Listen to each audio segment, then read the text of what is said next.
Alright, let's go! For today's video, pupunta tayo ng Kagutungan Falls, Santa Cruz, Ilocos Sur. Alright. Magluluto tayo ng pulutan nating adobong pato sa gata. At ang specialty ng mga Ilocano, ang kinigtot na baka. Mag-iihaw rin tayo ng hito or paltat, tapos sasabayan ng 2x2. May hinamit pa nga tayong bagong tropa from Candon. Alright.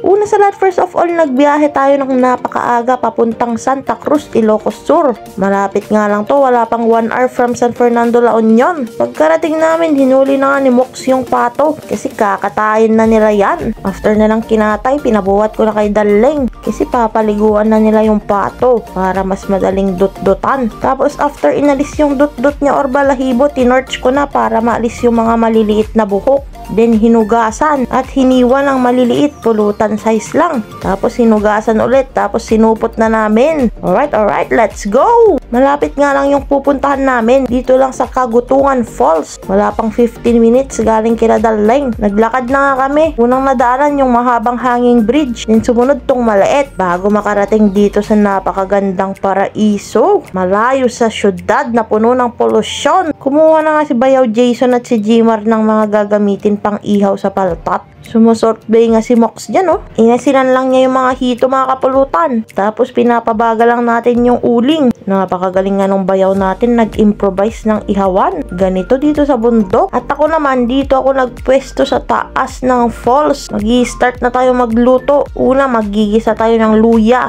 bawang at sibuyas. Pinagsabay-sabay ko na para di kayo mag-away. After magisa yung mga aromatics, linagay na natin yung pato, dahon ng laurel at turog na paminta. Saka natin minekos-mekos ng 10 minuto. Naglagay na nga rin tayo dyan ng toyo at ang magic sprite. Nag-add na rin tayo dyan ng suka for the acidity. At ipe-pressure cook natin for 15 to 20 minutes. Maliliit lang naman yung hiwa ng pato natin, kaya mabilis lang yan. Napakaganda nga ng view ko dito, mga kapulutan. Buti maaga kami, kaya nakakuha kami ng cottage. Naghihiwa na nga si Darling ng pangkinigtot ko dyan, oh. Tapos nagtimpla na si Mox ng cetogin. Kailangan nga ng matinding concentration pag tinitimpla mo to, para di matumba. Alright.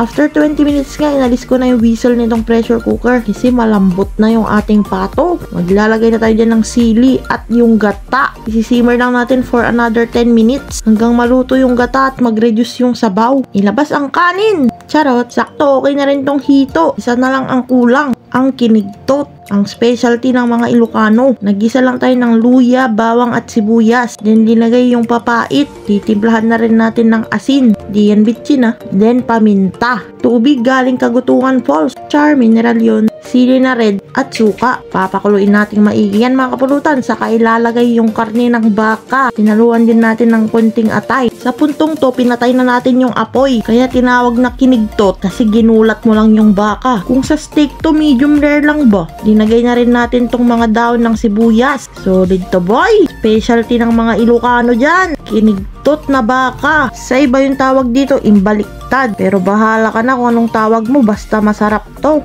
Solid to, boy!